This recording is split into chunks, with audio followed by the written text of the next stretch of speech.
Mis amados, como le dije, vamos a ir a Juan capítulo 13, versículo 1.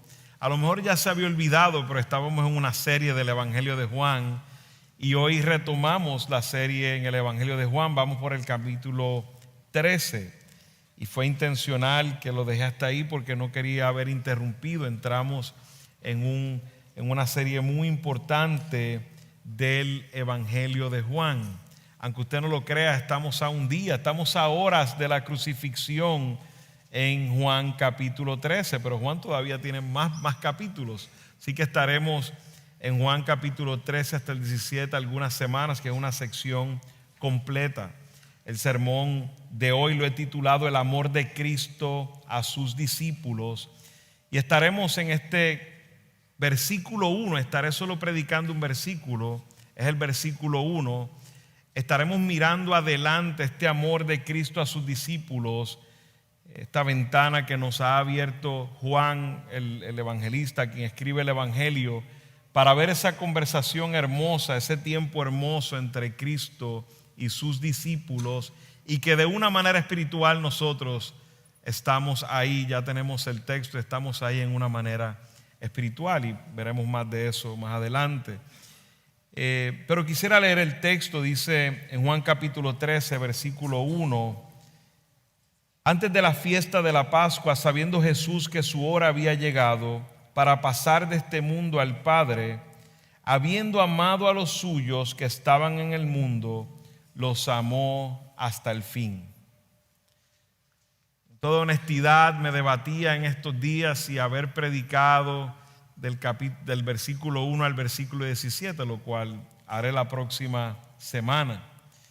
Pero era imposible para mí salir de este texto, mis amados. Hubiese sido a lo mejor como 3 horas de predicación si hubiese tratado de predicar del 1 al 17. Hay momentos que como predicador he captado tu atención. El Señor capta tu atención a unas palabras en particular que son necesarias desarrollar y trabajar para el bienestar de nuestras propias almas. Y cuando leemos este texto pareciera a simple vista un texto simple, pero ciertamente no lo es. Es un texto muy profundo que hoy deben ser nuestros corazones refrescados en conocer del amor de Cristo a cada uno de sus discípulos. Juan 13, mis amados, es la introducción a lo que se ha conocido como el aposento alto. También es conocido como el cenáculo. El ministerio público de Cristo ha terminado del capítulo 1 de Juan al capítulo 12. Estudiamos en estos capítulos el rechazo de la nación de Israel, de los sacerdotes, de los religiosos, es el rechazo a Cristo. Y ahora en el capítulo 13 al 17 se enfoca en aquellos que les recibieron. Como he dicho, Jesús está a punto de ser arrestado, juzgado, y al día siguiente daría su vida por pecadores. En el caso de los evangelios sinópticos, que son Mateo, Marcos y Lucas, en los evangelios sinópticos los evangelistas continúan la narrativa y vemos que en sus evangelios nos narran en una manera que hubo esta cena. Todos narran esta cena, que es la cena de Pascua que tienen los discípulos con el Señor. Eso está en todos los evangelios. Pero en el caso del evangelio de Juan, se abre una ventana para ver lo que pasó en ese aposento alto. Qué hermoso, mis hermanos. Qué hermoso es cuando nosotros queremos saber qué fue lo que pasó. A veces me encanta mi esposa cuando me pregunta, pero dame más detalles, porque los hombres podemos ser más como los evangelios sinópticos, que vamos y contamos la historia, pero no damos los detalles. Y mi esposa me pregunta, pero ¿y qué dijo fulano? ¿Y qué dijo el otro? Y aún mi hijo también es también así, preguntan los detalles de las cosas. El apóstol Juan nos da todos los detalles de qué fue lo que ocurrió en este tiempo especial íntimo de Jesús con sus discípulos. Y a través de esta semana yo sé que seremos regocijados escuchando las bendiciones, las promesas, las palabras de nuestro Señor Jesucristo antes de su muerte. Antes de su muerte. Meditaba en esto y pensaba ¿Qué hacemos los humanos cuando estamos cerca de la muerte y tenemos la oportunidad de hablar? A veces hay algunos que lamentablemente mueren de repente, pero hay unos que mueren y les dicen: tienes un lapso de unos meses para morir. Y pensaba yo, ¿qué saldría de nuestros corazones en un momento de angustia como ese? Porque el texto nos dice claramente que antes de la fiesta de Pascua, dice, sabiendo Jesús que su hora había llegado. Jesús estaba consciente que lo que le quedaba eran horas de vida, horas de vida. Y no tan solo eso, sino de que estaba consciente del tipo de muerte que le esperaba. ¿Cómo reaccionaríamos nosotros ante un escenario de poco tiempo de vida? ¿Qué saldría de nuestro corazón? Sin duda, siendo pecadores, podríamos pensar en angustia, podríamos pensar en dolor, podríamos pensar en el enfoque de buscar alternativas, podríamos pensar en muchos asuntos materiales y qué va a pasar con mi familia y qué va a pasar con todas estas situaciones que tienen que ver conmigo. Pero vemos cómo Jesús, a horas de su muerte, lo que sale de su corazón es amor. Es amor. Durante estas últimas horas, Jesús lo pasó con sus amados amigos. Comió con ellos, instituyó el nuevo pacto en su sangre, le dio instrucciones a sus amigos, le dio ánimo en el último momento de su vida, oró por ellos. Y al salir de ahí, le tocaría enfrentar la traición, porque vemos que aún en esa mesa todavía está Judas. Muy pronto sale, pero está aún todavía ahí. Pero le toca enfrentarse a Judas, entregándolo formalmente a los romanos. Le toca enfrentar el dolor de los azotes físicamente hablando, de la cruz. En fin, le toca enfrentarse a la muerte por aquellos que había venido a morir. Y Jesús estaba dándole a sus discípulos y aún a todos los futuros discípulos, porque estamos en ese grupo incluidos, Jesús está dando su voluntad, está dando su testamento. Eso es exactamente lo que está ocurriendo en estos capítulos que estaremos viendo en estas próximas semanas, del Juan capítulo 13 al 16, y luego en el 17 estaremos en la oración sacerdotal. Jesús se concentra en dejarnos sus promesas, sus beneficios, y finalmente ora al Padre en el capítulo 17 para que todo eso sea una realidad. Y este es el legado que deja Cristo a su iglesia. Perdón. Este es el legado que deja Cristo a su iglesia. Es un ambiente tenso. Podremos imaginar cómo se sentían los discípulos. Hemos caminado con este hombre por 3 años, no nos ha faltado nada. Hemos escuchado las palabras más hermosas que un ser humano puede escuchar. Hemos vivido con el ser humano más hermoso que podría vivir alguien, con el ser humano más compasivo, más misericordioso. Pero no tan solo con un humano, sino con Dios hecho carne, en la presencia divina del Señor. 3 años viviendo con Él y ahora les toca separarse de Él. Y les toca separarse de Él por algo que para ellos es misterioso, por la muerte. Sería porque ya Jesús le había profetizado de que moriría. Es un ambiente tenso, de nervios, de pena, de dolor, de ansiedad por la debilidad de los discípulos. Pero a la vez, de parte de Cristo, es una atmósfera llena del amor perfecto de Cristo. En estos capítulos nos encontramos con una despedida. Con una despedida. No me imagino cómo estuviera yo inconsolable. Yo que lloro un poco, hubiese estado llorando. Lo único que se podría decir de mí, y el discípulo amado lloró y lloró y lloró. Cuando miramos, como he dicho, el enfoque de los evangelios sinópticos, nos da los eventos que llevaron a Cristo al Calvario, pero Juan nos lleva también al Calvario, pero nos lleva por otra ruta que nos da los detalles que llenan nuestra alma de esperanza. Nos hace una invitación al lugar íntimo con nuestro Señor.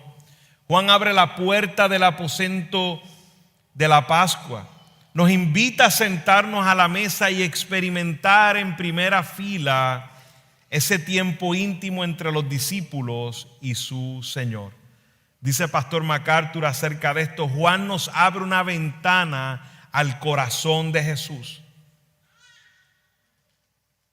En otras palabras, mis hermanos, cuando pensamos en el tabernáculo que fue construido en el desierto por instrucciones del Señor, donde estaba la presencia de Dios entre el pueblo, Juan 13 es como entrar al lugar santo. Juan 13 es como entrar al lugar santo. El tabernáculo continúa este lugar santo, esta sección, que era un espacio interior sagrado solo accesible para los sacerdotes. Ahí estaba ubicado el candelabro de oro, la mesa de los panes de la propiciación, el altar del incienso, representando la presencia de Dios. Ese era el lugar santo, solo entraban sacerdotes. Estamos llegando en Juan capítulo 13 al lugar en el Antiguo Testamento donde Dios le dijo a Moisés: quita tu calzado porque este es el lugar santo. En este lugar santo donde se experimenta la comunión más espiritual posible, una comunión personal, íntima, gloriosa entre el Señor y su sacerdocio verdadero.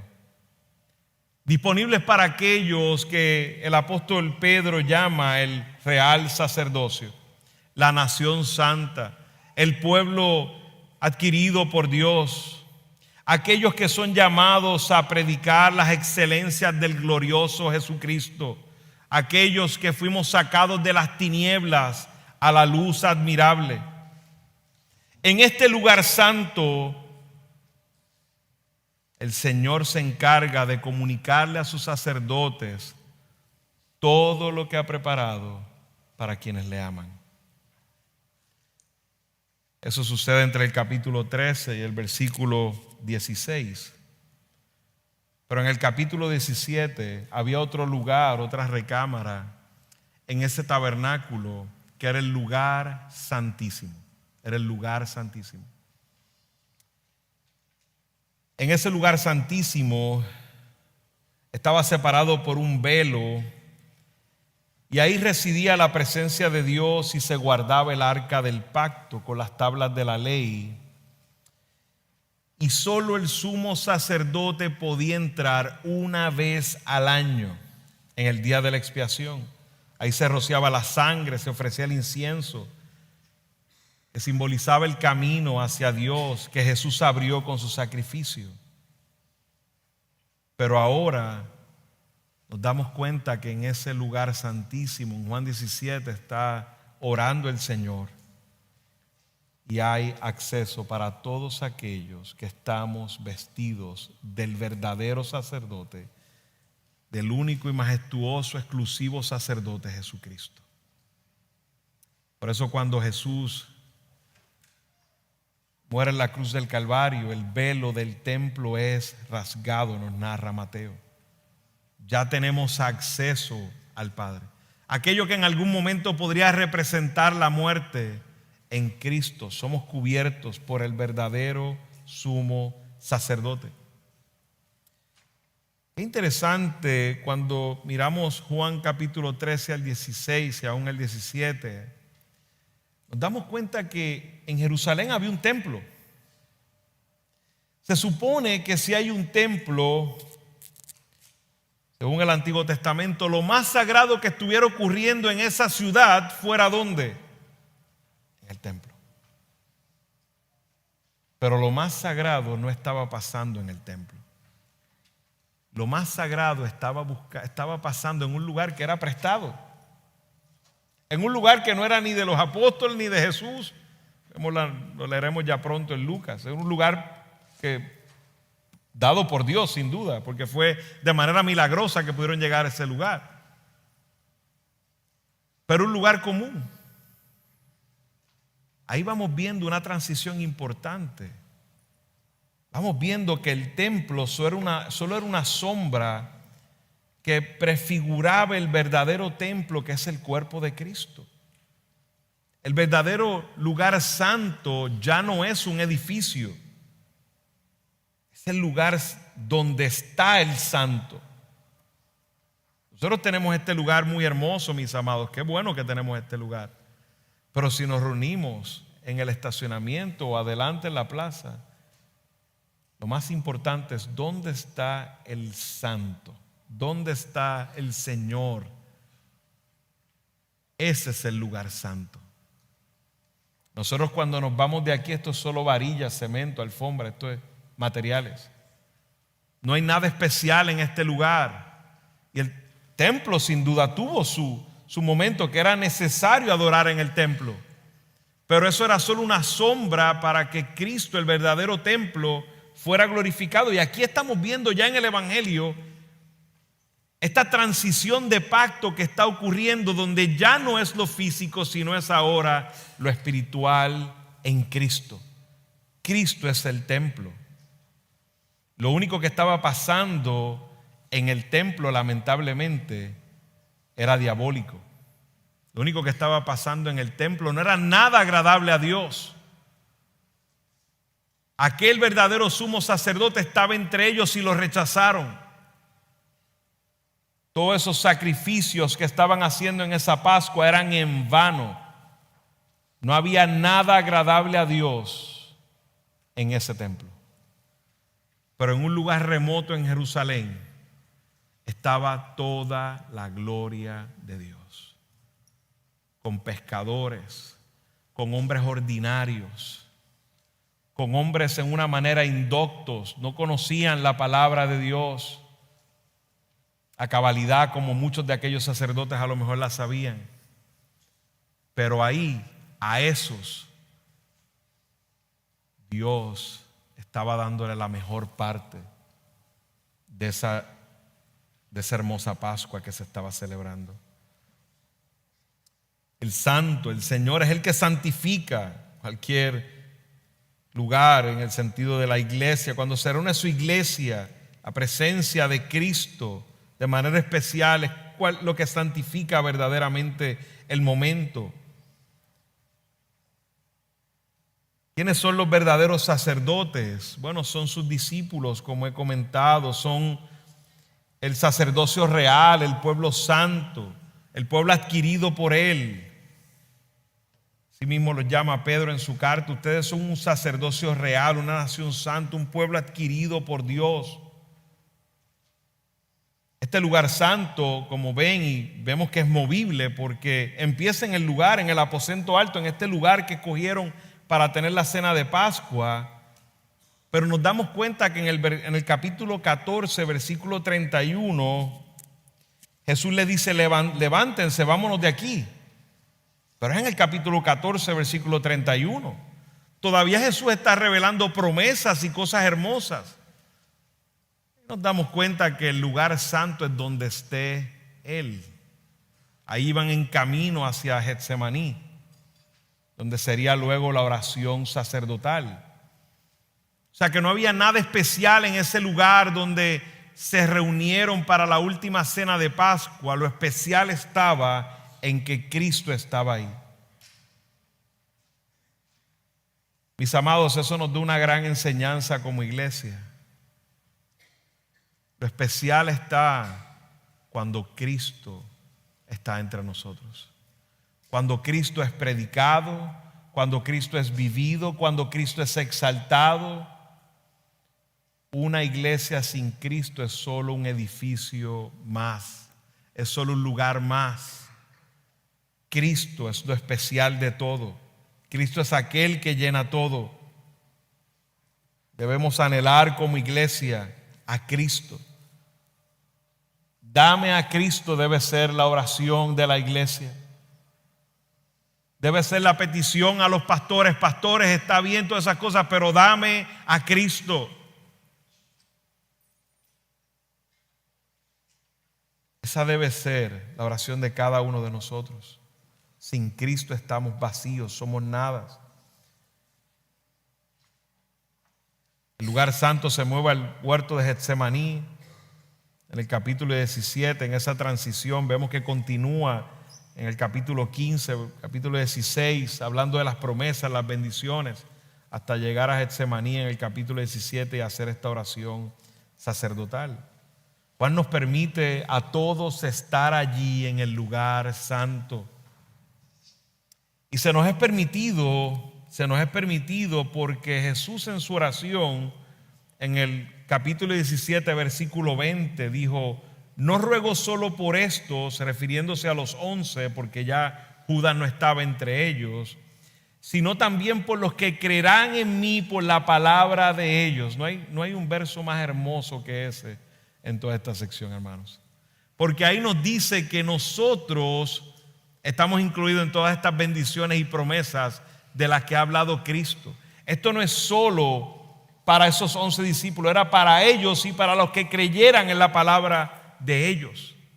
O sea que todo lo que está en esta sección, por eso fue revelado por el Espíritu Santo, para que nosotros pudiéramos ver todas las promesas, las bendiciones, el testamento de Jesús, las últimas palabras de Jesús a sus discípulos como esperanza, luego de que lo fueran a ver crucificado. Y estas promesas se extienden a todos los creyentes hasta el fin de los tiempos. Esta sección, mis hermanos, comienza con amor, como vimos en el versículo 1, y termina con amor. Vemos como dice el texto del capítulo 1, del capítulo 13, versículo 1, los amó hasta el fin.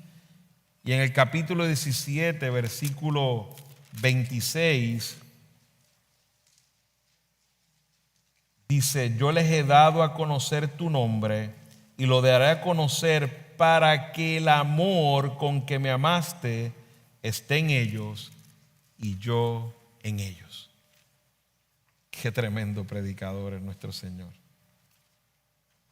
Empezó con amor, terminó con amor. Toda esta sección trata sobre lo que el Señor hace por aquellos a quien ama.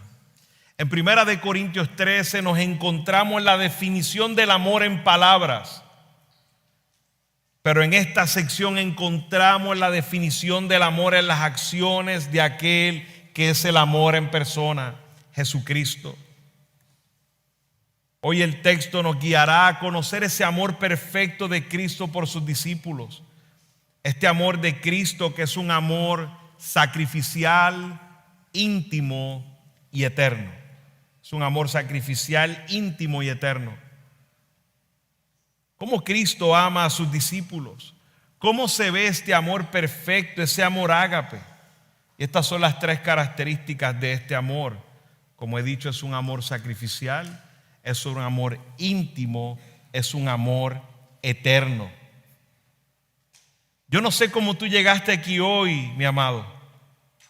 No sé cómo llegaste hoy.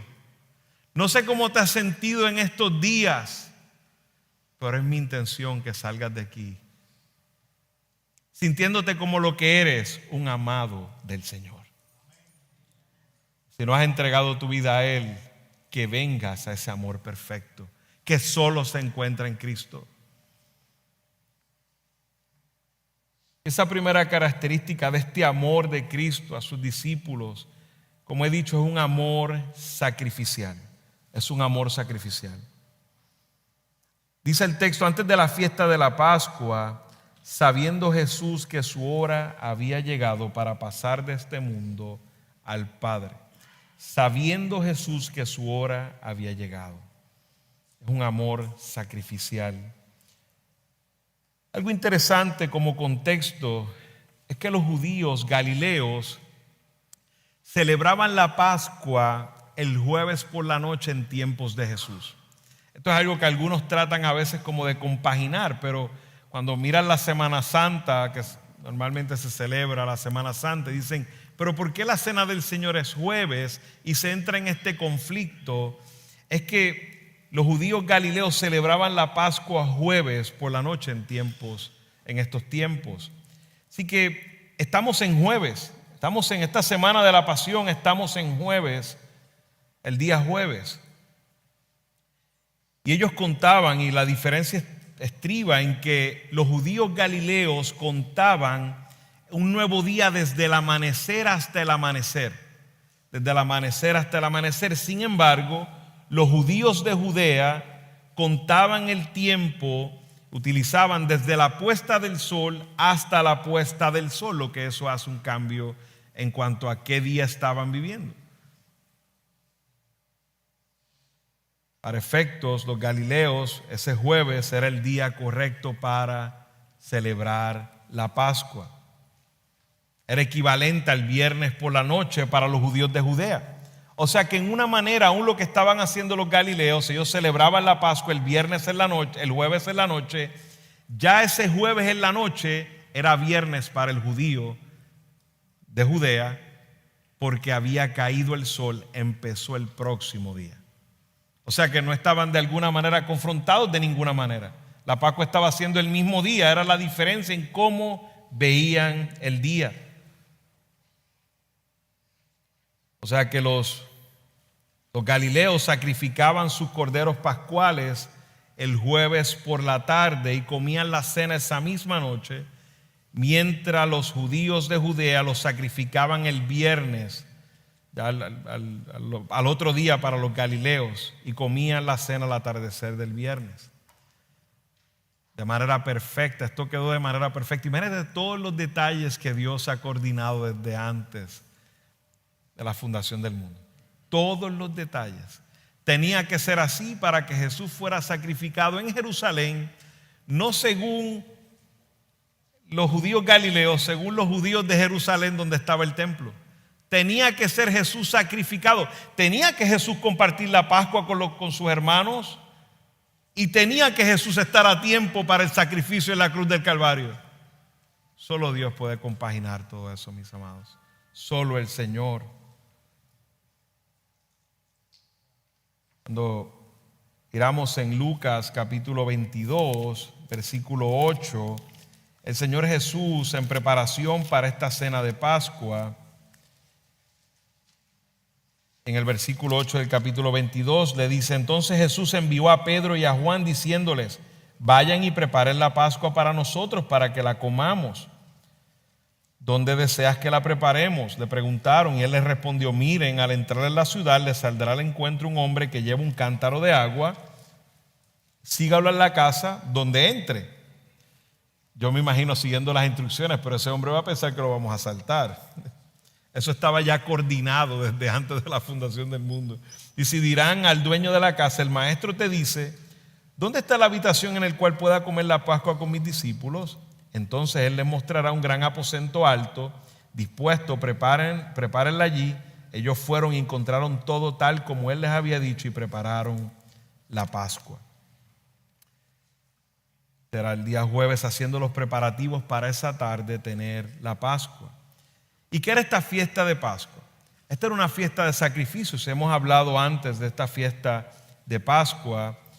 En esta fiesta era una de las fiestas asignadas por Dios a celebrar, a recordar aquel sacrificio del cordero, lo que llamamos Passover, aquel momento en que está el pueblo en Egipto y pasa el ángel de la muerte y Dios le pide que maten un cordero y que lo pinten con la sangre los dinteles de las puertas para que el ángel de la muerte reconozca por qué casas no pasar.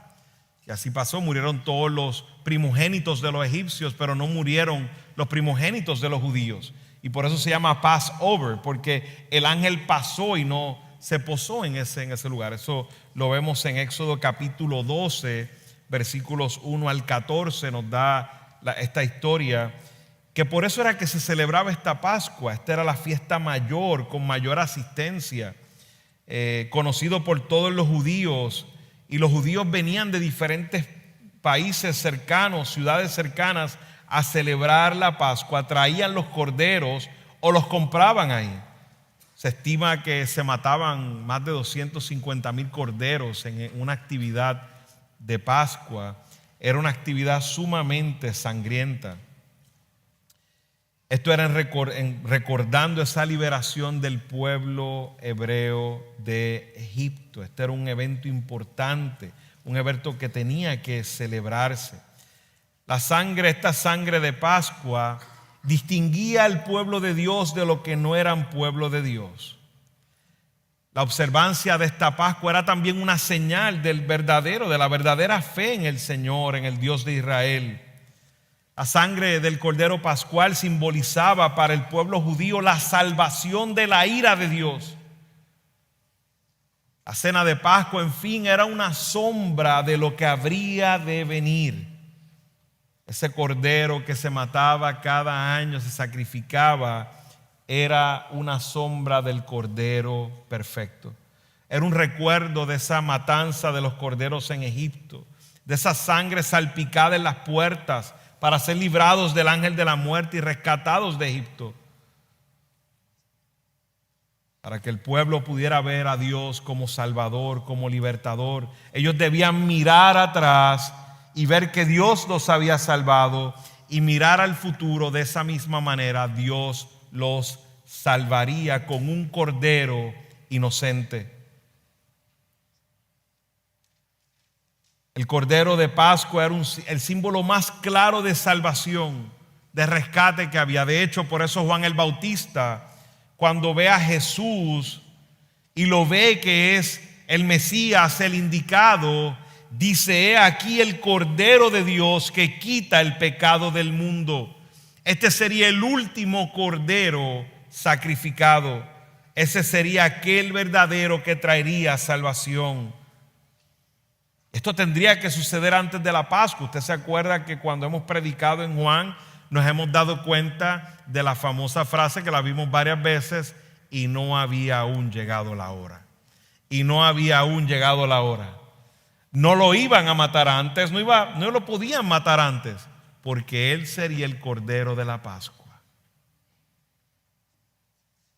Ahora sí está ahora, dice el apóstol Pablo, porque aún Cristo, nuestra Pascua, ha sido sacrificado. Y Jesús sabía que Él era el Cordero. Jesús sabía claramente los detalles de lo que ocurriría. Por eso dice Jesús, sabiendo que su hora había llegado. Perdón. De hecho, en Juan 18:4 dice: Él sabía todo lo que iba a suceder. Piensa en eso por un momento. Aquellos que han visto a lo mejor algunas referencias a lo sangriento que fue la crucifixión, que yo creo que no hay una sola película, no hay nada que pueda describir lo atroz que fue eso. Si vemos en parte nos da unas ideas, pero en realidad yo creo que no hemos visto nada que nos demuestre el sufrimiento físico en todos los aspectos. No creo que hubiera cuerpo que lo podría sostener, solo el de Él. Pero piensa en eso por un momento. Jesús estaba a horas de ser sacrificado. Jesús estaba a horas de recibir los azotes. Jesús estaba a horas de ser escupido, abofeteado. Jesús estaba a horas de ser traicionado por sus mejores amigos.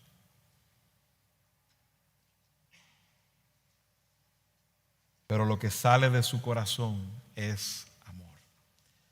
Dice el autor de Hebreos 12:2: puesto los ojos en Jesús, el autor y consumador de la fe. Y mira esto que importante: quien por el gozo puesto delante de Él soportó la cruz, despreciando la vergüenza, y se ha sentado a la diestra del trono de Dios. Soportó la cruz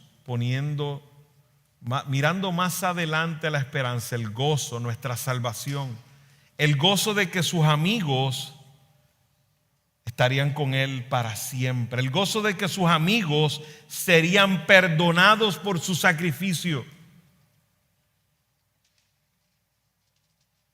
Eso es un amor sin duda sacrificial. Él mismo dice en Juan 15:13: Nadie tiene un mayor amor que este, que uno dé su vida por sus amigos. No hay mayor amor que ese. El amor de Cristo es un amor mostrado en esa cruz. Mis amados, para nosotros es algo inexplicable. ¿Cómo pudiéramos sacar algo bueno de una situación tan injusta? Un hombre que no había pecado, un hombre que no había hecho nada mal, un hombre que injustamente está siendo acusado, lastimado, algo despreciable. Qué hermoso podía tener un hombre colgando en una cruz. Pero gracias a nuestro Señor, que en esa cruz mostró el más gran acto de amor. Ese amor sacrificial.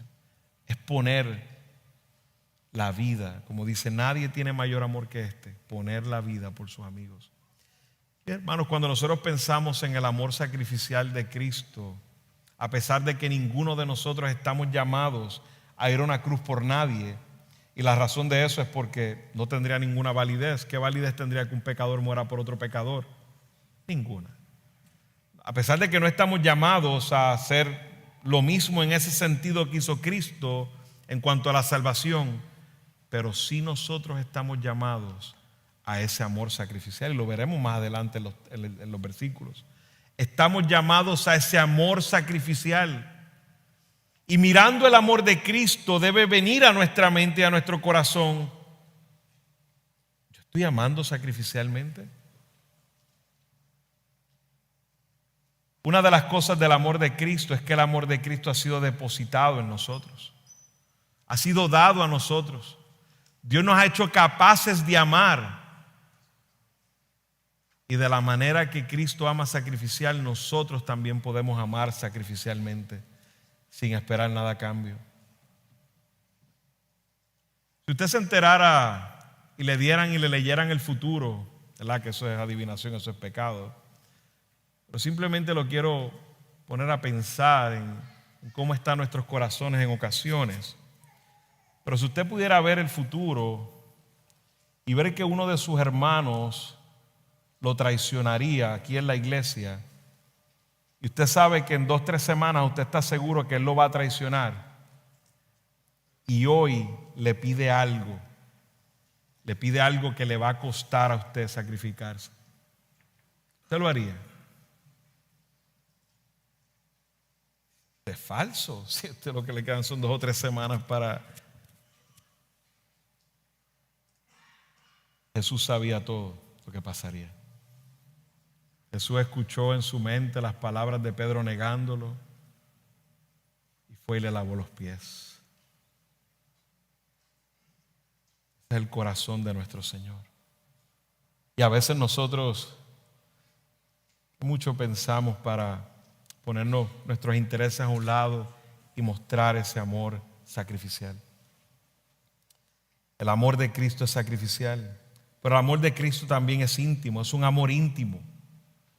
Dice en el texto: habiendo amado a los suyos que estaban en el mundo. Habiendo amado a los suyos que estaban en el mundo. El amor de Dios es manifiesto al mundo entero en el sentido de que hay un Salvador para el mundo. Por eso dice, ¿verdad?, la palabra: de tal manera amó Dios al mundo, que envió a su Hijo unigénito, para todo aquel que en él cree no se pierda, mas tenga vida eterna. Pero es para todo aquel que cree. En un sentido general, Dios mostró el amor al mundo dando un Salvador. Pero nos dice claramente el texto: habiendo amado a los suyos. El amor de Cristo es a los suyos, a los que le fueron dados desde antes de la fundación del mundo, aquellos que se han arrepentido de sus pecados y lo han recibido a Él como Señor y Salvador. Aquellos que son sus discípulos. Nosotros tenemos un amor personal hacia nosotros. Es un amor íntimo de parte de nuestro Señor. Es un amor tan personal y tan íntimo que Cristo te ama en tu bajeza. Cristo te ama en tu bajeza. Algo que nosotros como matrimonio experimentamos es que nuestras esposas, en mi caso mi esposa, me ama con las cosas desagradables que yo tengo, con mis actitudes, aún con mis cosas físicas, lo que sea. Ella me ama. Sé que me ama, sin duda, pues si no, no estuviera conmigo, ciertamente. Porque tengo muchas razones por qué no amarme. Le doy muchas razones por qué no amarme. No lo hago intencionalmente, en mis debilidades, en mis pecados. Cristo sabemos que nos ama porque nos ama en nuestra bajeza.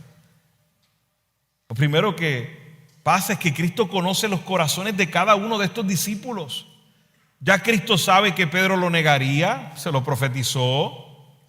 Sabe que su propio pueblo lo humillaría, sabe que lo escupirían,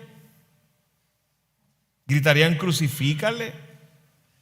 Mira esto que impresionante. Cuando usted regresa conmigo a Lucas 22, mire lo que estaba pasando en esta escena. Sabemos que este texto del versículo 1 en Juan nos lleva a lo que conocemos como el lavatorio de pies, ¿verdad? Jesús va a lavar los pies de los discípulos.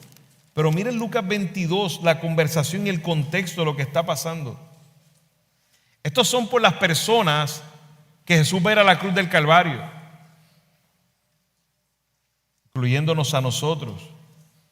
Estos son aquellos a que Jesús le está diciendo: yo tengo un amor por ti. En el versículo 24 del capítulo 22 de Lucas dice: surgió también entre ellos una discusión sobre cuál de ellos debería ser considerado como el mayor. Hermanos, piensen por un momento. Jesús sin duda es el mayor de todos ellos. Jesús está para ir a la cruz del Calvario y se lo ha profetizado a ellos. Y ellos están luchando por cuál de ellos es el mayor. Cuando lo que debía estar pasando en ese momento era que estuvieran ellos luchando por quién le lavaba los pies al Señor. Y Jesús le había dado una enseñanza. María fue y le regó los pies con su perfume, que lo vimos en una de las predicaciones pasadas. Y están ellos luchando por cuánto cuesta el perfume, y Jesús le dice: ya está haciendo lo correcto. Ya le habían dado la clase. ¿En dónde quedó la clase?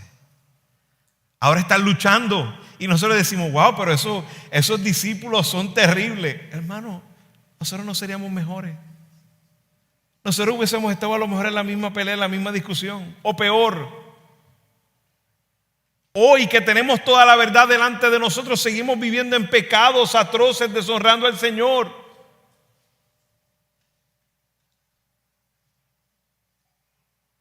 Cristo nos ama a pesar de quienes somos. Y es fácil amarnos entre nosotros porque no tenemos que conocernos tanto, conocemos lo suficiente. Cristo conoce todo dentro de nosotros. Todo, absolutamente todo. Y lo primero que hace Cristo mostrando este amor es lavar los pies de cada uno de los discípulos. Sabes cuando alguien te ama, cuando te ama a pesar de quién eres. Imagínese la vergüenza de los discípulos. Imagínense por qué reacciona Pedro diciendo: no, tú no me vas a lavar los pies. Lo que hay es una vergüenza extrema, cuando debieron haber sido ellos los que estaban luchando para lavar los pies del maestro. Pero Jesús los amó, amó a los suyos, los amó íntimamente, y le lavó los pies a cada uno y le dijo: no tendrán parte conmigo si no se dejan lavar los pies. Cada uno tendría que haber experimentado el amor sacrificial, el amor humilde de Cristo.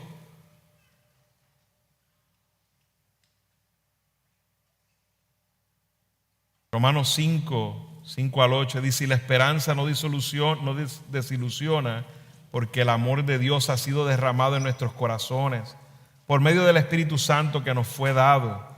Porque mientras aún éramos débiles, a su tiempo Cristo murió por los impíos. Porque difícilmente habrá alguien que muera por un justo, aunque tal vez alguno se atreva a morir por el bueno, pero Dios demuestra su amor para con nosotros, en que siendo aún pecadores, Cristo murió por nosotros. El amor de Cristo es a pesar de tu pecado. El amor de Cristo es a pesar, es más allá de tu pecado. Tu pecado no va a alejar a Cristo. Cristo te ama. Claro que es deshonrado por nosotros, sin duda, y debemos alejarnos del pecado. Pero ¿qué amor es este, mis amados? ¿Qué amor es este, tan perfecto, tan puro? Es un amor íntimo que te conoce.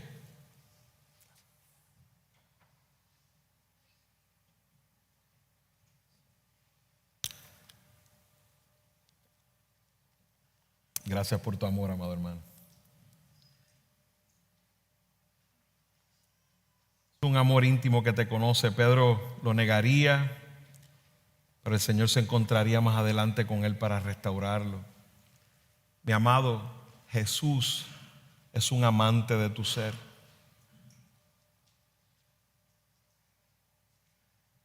La única razón por la que estamos aquí es porque Él nos ama. Yo sé que a muchos de nosotros nos han fallado, algunos han sentido desesperanza, algunos le dieron palabras de amor, yo te amaré por siempre. Esas personas no están aquí. Algunos hipócritamente te hicieron pensar que te amaban y te fallaron. Esa es la vida entre los humanos. Esa es la vida entre nosotros, pero no es así con Cristo. Cristo te ama. Nunca vas a recibir como a veces nos pasa a los esposos que amamos pero estamos esperando algo a cambio. Si tú haces, yo hago, lo cual eso no está bien. Nosotros tenemos que amar como Cristo, pero por nuestro pecado a veces actuamos así. Tratamos a nuestras esposas como se merecen, cuando Cristo nos manda a tratarlo como no se merecen. Amor sacrificial. Eso es un amor íntimo, verdadero. Jesús es amante de tu ser. Eres amado por tu Señor. ¿Has meditado en eso? Juan lo entendió muy bien. Fíjense, me encanta el apóstol Juan, que en 3 ocasiones se menciona como el amado. Mire cómo lo dice en Juan 13:23. Juan 13:23 dice: uno de sus discípulos, el que Jesús amaba, estaba a la mesa reclinado en el pecho de Jesús. Y lo dice 2 veces más. Y algunos han llegado a la conclusión de decir, bueno, era que Juan pensaba que era el favorito. A veces hay familias que discuten con eso, quién es el favorito de los hijos y todo eso. No jueguen a eso, solo jueguen, pero no hagan favoritos de nadie. A todo el mundo se ama, hay amor para todos, ciertamente. Pero algunos podrían decir, Juan, ¿qué se creía Juan? Que era el favorito entre ellos. No. Juan no era que estaba diciendo que Jesús lo amaba a él más que a los demás. No, para nada. Sabemos que no. Esto es inspirado por el Espíritu Santo. Juan se sentía tan amado que cuando se describía a él mismo, se describía por el amor de Cristo hacia él. Yo soy el amado de Cristo. Yo no soy usted, hermano, pero yo soy el amado de Cristo. Yo soy el amado de Cristo. ¿Tú eres el amado de Cristo? Que eso sea lo que nos distinga. Esa relación personal, íntima con nuestro Señor de amor. Que cuando vengan nuestras debilidades, nuestras tentaciones, aún las acechanzas de nuestro enemigo a decirnos otra cosa, nos digamos, yo soy el amado de Jesús. Jesús mi amado. Juan lo entendió muy bien. Vaya conmigo a la primera carta de Juan, en primera de Juan capítulo 4. Juan, esa clase del amor, estaba en primera fila, él lo entendió muy bien. Dice, amados, mira cómo se refiere a nosotros. Amados, ¿qué nos manda? Amémonos unos a otros. Discutiremos más de eso sin duda. Porque el amor es ¿de quién? De Dios. Y todo el que ama, ya tengo hasta ganas de cantar el corito. Y todo el que ama. No, pero no voy a hacer eso, no voy a hacer eso. No los voy ¿cómo es a molestar? El que no ama no conoce a Dios, porque Dios es amor. En esto se manifestó el amor de Dios en nosotros, en que Dios ha enviado a su Hijo unigénito al mundo para que vivamos por medio de Él. En esto consiste el amor, no en que nosotros hayamos amado a Dios, sino en que Él nos amó a nosotros y envió a su Hijo como propiciación por nuestros pecados. Amados, si Dios nos amó, también nosotros debemos amarnos los unos a los otros. El argumento de Juan es, podemos amarnos, pero es porque Dios nos amó, porque Dios es la represa del amor y Dios nos dio de su amor, y esa es la única razón por la que podemos amarnos. Dice, a Dios nunca lo ha visto nadie. Si nos amamos unos a otros, Dios permanece en nosotros y su amor se perfecciona en nosotros. En esto sabemos que permanecemos en Él y Él en nosotros, que nos ha dado de su Espíritu. Y nosotros hemos visto y dado testimonio de que el Padre envió al Hijo para ser el Salvador del mundo. Todo aquel que confiesa que Jesús es el Hijo de Dios, Dios permanece en Él y Él en Dios. Y nosotros hemos llegado a conocer y hemos creído el amor que Dios tiene para con nosotros. Dios es amor, y el que permanece en amor, el que permanece en amor permanece, y el que permanece en amor permanece en Dios, y Dios permanece en él. Mis amados, Juan tomó esa clase claramente. Nosotros hemos recibido su amor íntimo de Dios a través de Cristo. Nosotros tenemos el amor de Dios en nosotros. Dios es la represa del amor y nosotros hemos sido por Cristo conectados a la represa del amor. Por eso es que cuando alguien dice, es que ya yo no siento amor por esta persona, yo digo, este no entiende el amor, no lo entiende. Hermanos, si fuera por sentimiento, Cristo nunca nos hubiese amado a ninguno de ellos. Todos hicieron lo necesario para merecer el odio de Cristo. Nosotros hemos hecho lo necesario para merecer el odio de Cristo. Esto no es por sentimientos, amados. El amor no son sentimientos. El amor que hemos recibido es el amor de Dios, y es un amor sacrificial. Y podemos tener un amor íntimo por ese amor de Cristo en nosotros. Ahí mismo en el Evangelio de Juan, capítulo 15, versículo 9, nos dice, como el Padre me ha amado, así también yo los he amado, permanezcan en mi amor. Imagínense esas palabras, hermanos, como el Padre me ha amado, así también yo los he amado, permanezcan en mi amor.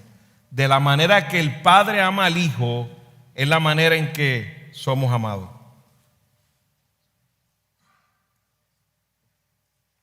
Cristo nos ama íntimamente. Es un amor eterno. Para terminar, es un amor eterno. Es un amor eterno. Cuando vemos la última parte del texto, dice, los amó hasta el fin. En el griego, esa frase traducida como que la podemos traducir hasta el fin, significa hasta el extremo, hasta el límite, hasta lo sumo, un amor completo. Yo lo he mirado y lo he visto como un amor eterno, un amor que no tiene límites. Mis hermanos, las acciones de Cristo, esa crucifixión muestra el amor máximo de Cristo. Perfecto, mayor. El mayor amor que puede ser demostrado es ese amor de Cristo. Los amó hasta el límite del amor. No hay nadie que pueda amar como Cristo. El corazón del mensaje del Evangelio es que Dios mostró cuánto nos ama, enviando a su Hijo unigénito para que tengamos vida eterna por medio de Él. ¿Cuánto nos ama? Es un amor eterno, es un amor infinito, es un amor perdurable, es un amor por toda la eternidad. Miremos sus promesas. Lo primero es que cuando vamos al capítulo 13, que iremos más adelante en detalle, lo primero es que es un amor tan especial, tan perfecto, tan eterno, que comienza sirviéndole, lavándole los pies a los discípulos. Vemos un amor que se humilla. Él tomó la cruz en humillación por nosotros, por lo que no sirve. Él está dispuesto, cuando lava los pies de los apóstoles de manera física, vamos a ver la manera sucia que estaban esos pies. Pensemos en todas las impurezas que hay ahí, que representa lo peor de nosotros. Y Jesús tomó eso y lo limpió. Lo cual nos da a nosotros también un mandamiento de amarnos los unos a los otros.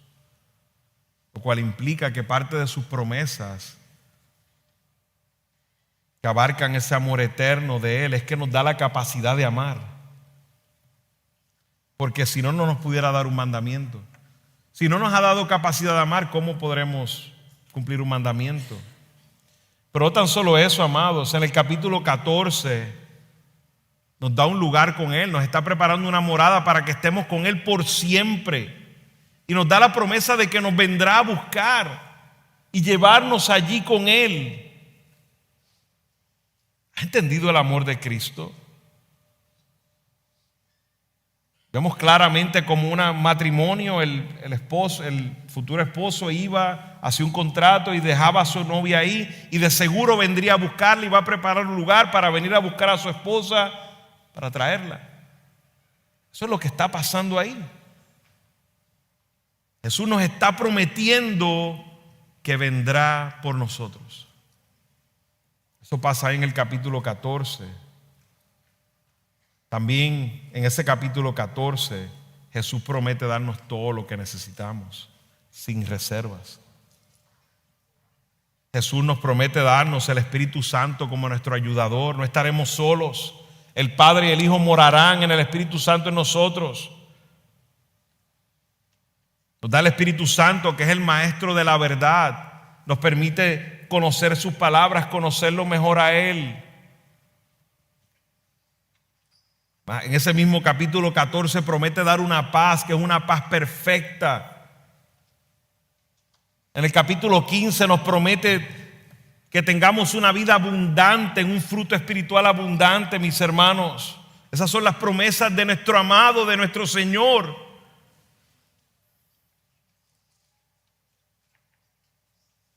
En el 14:23 nos promete ser morada. Dice: Jesús le respondió: si alguien me ama a mí, guarda mi palabra, mi Padre lo amará y vendremos a Él y haremos con Él morada.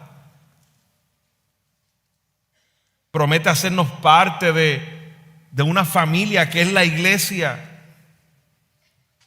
Promete darnos un gozo infinito,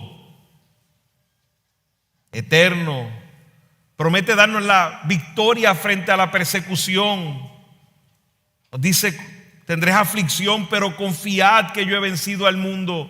Serán perseguidos, pero sosténganse en mí.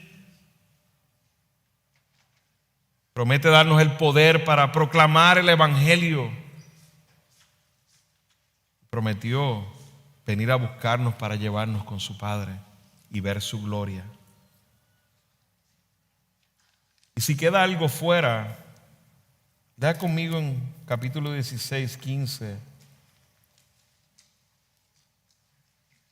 Dice: todo lo que tiene el Padre es mío, por eso dije que Él toma de lo mío y se los hará saber a ustedes.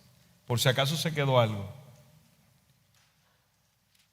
Y el 23 nos dice: en aquel día no me preguntarán nada, en verdad les digo, que si piden algo al Padre en mi nombre, Él se los dará. Hasta ahora nada han pedido en mi nombre, pidan y recibirán para que su gozo sea completo. En el versículo 27 dice: porque al Padre mismo os ama, porque vosotros me habéis amado.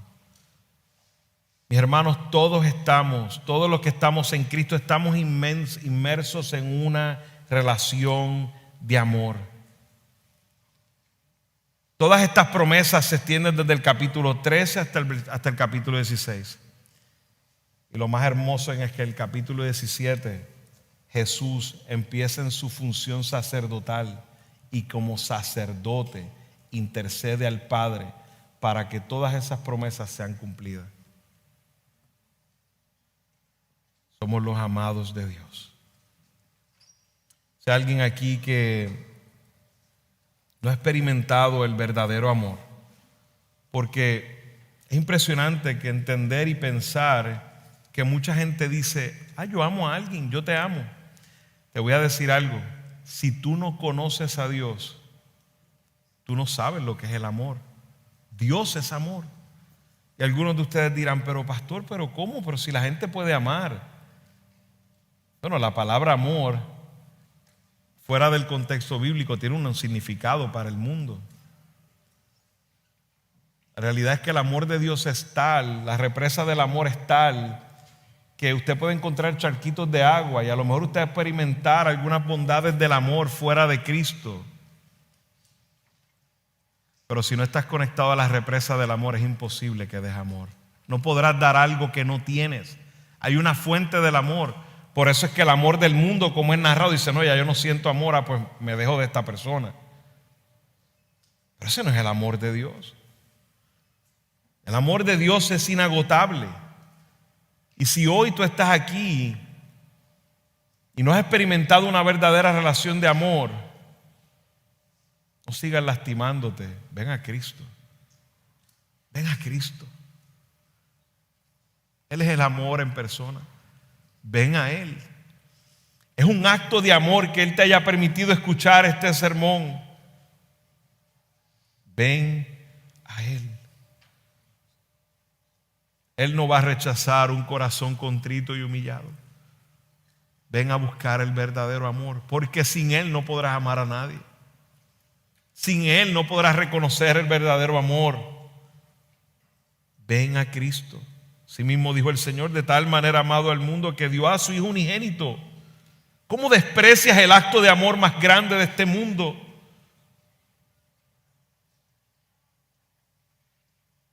La mejor manera que tengo para amarte es hablarte de Cristo. Y mi hermano amado, sufres con personas que no conocen, que rechazan el amor de Cristo. Déjame decirte, el amor más grande que puedes mostrar a las personas de este mundo que no conocen a Cristo es predicarle el evangelio. Ese es el amor más grande que podemos dar. Puedes darle dinero, puedes darle todo lo que desees, pero eso no se compara con dispensar ese amor de Cristo. En el peor momento de su vida, físicamente hablando, Cristo, el corazón de Cristo, solo dispensó amor. Solo dispensó amor. En Romanos 8, 35, 39, lo cual quiero terminar.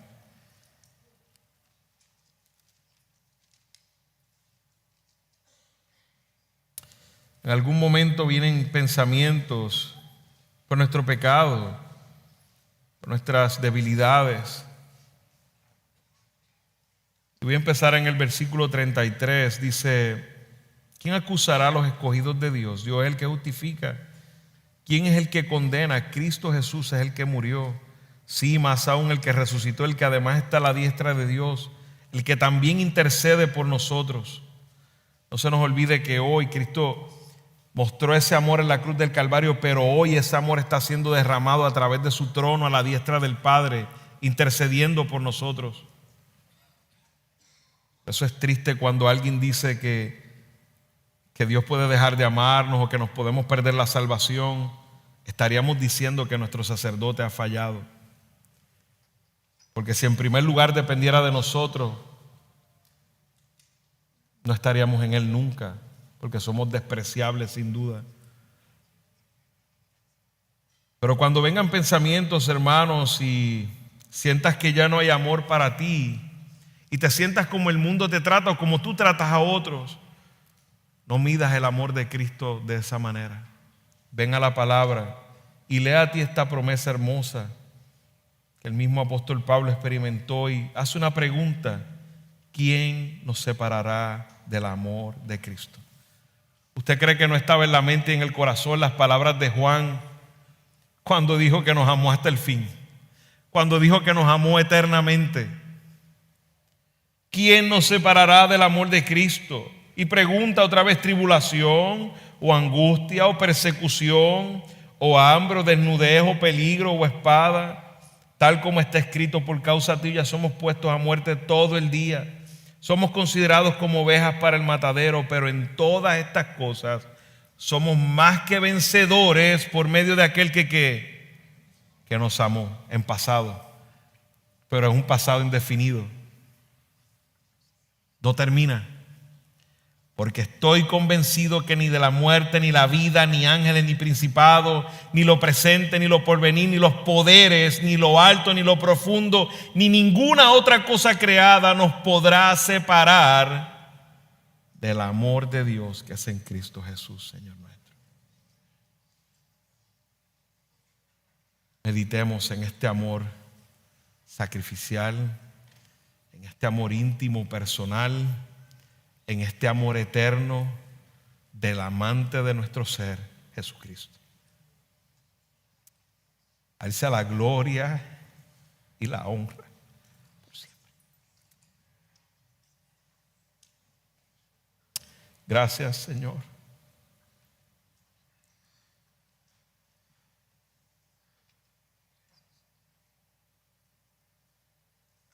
Señor, ¿quiénes somos nosotros?